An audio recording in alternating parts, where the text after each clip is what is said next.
Today we're going to take a look at what we're going to call the Blue Ridge 4-Stack Cascade. Now this is a series of boulders from the Sierra series and the Spruce series.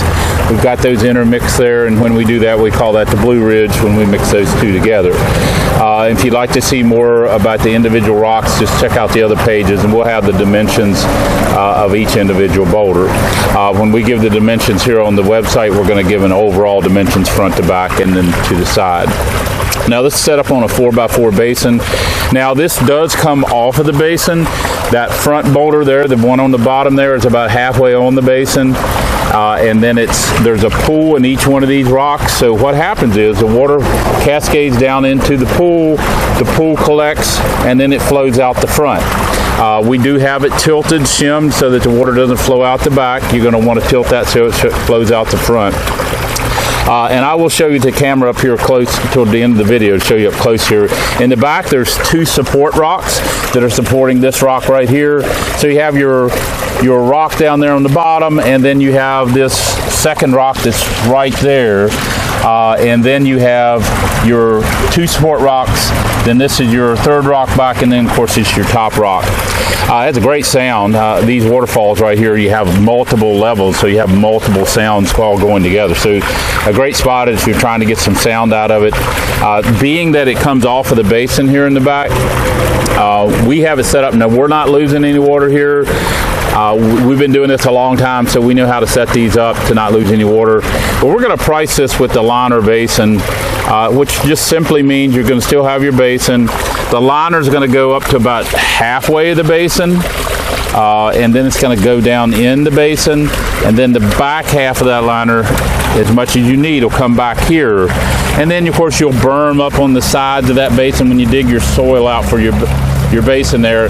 You'll berm up beside that liner when it comes back here, so that any water that may drip out here on you will end up on the basin. It's going to flow back, or end up on the liner, and it will flow back into the basin. So you're really not going to lose any. If you're pretty skilled, you might not need that liner basin, but if you're a novice at it, you probably ought to have that liner basin and use that. The way we have it set up here, we have it shimmed in a couple of different places, not too much, but a couple of different places so that we're not losing any water. Now we also, I like the way the water gushes out there. If you would rather have that capped, well, we do have a cap rock, and I will show you what that looks like right now. While I do that, remember these are GFRC boulders, stands for glass fiber reinforced concrete.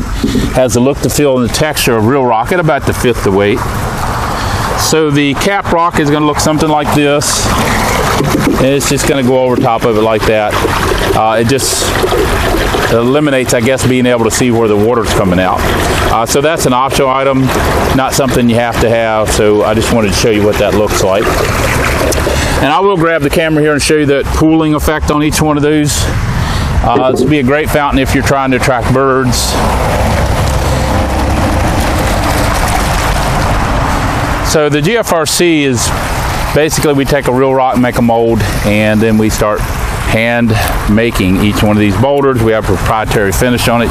It's an acid base, not a paint. So as you get here, you can kind of see those pooling water. You see that one's got a little green in it. This one's out here running for a while. Then your second drop right there, that has a pool as well. And then your third one has a pool. And then, of course, your top rock.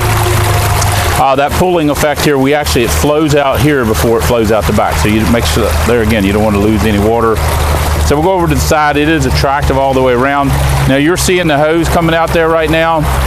We have this set up temporarily because we're going to take this back down and bring some more models on here. So you would hide that hose coming up underneath there so that you don't see it when you're doing your installation. Now as we go around here to the side, we'll go here to the back. I did want to show you those two support rocks. You can see those two support rocks right there, and that is just holding up that third rock back, and you can see that fourth rock's just sitting there on top. So those are things you'll do on your installation side. So you'll have the support rocks will come with it, and we'll go around here to all the way to the back, and there's that hose that you're going to disguise on your end so that you don't see it. You'll kind of bring it up underneath of the rocks there so that you don't see that coming out there. And let me see if I can get you the sound of this. Of course, I can hear it. You have the sound, distinctive sound here at the top where the water gushes out. And then you have the sound where the water's falling in the water as it goes down. Not sure if you could pick up those individual sounds, but I can hear multiple different sounds all coming together right there.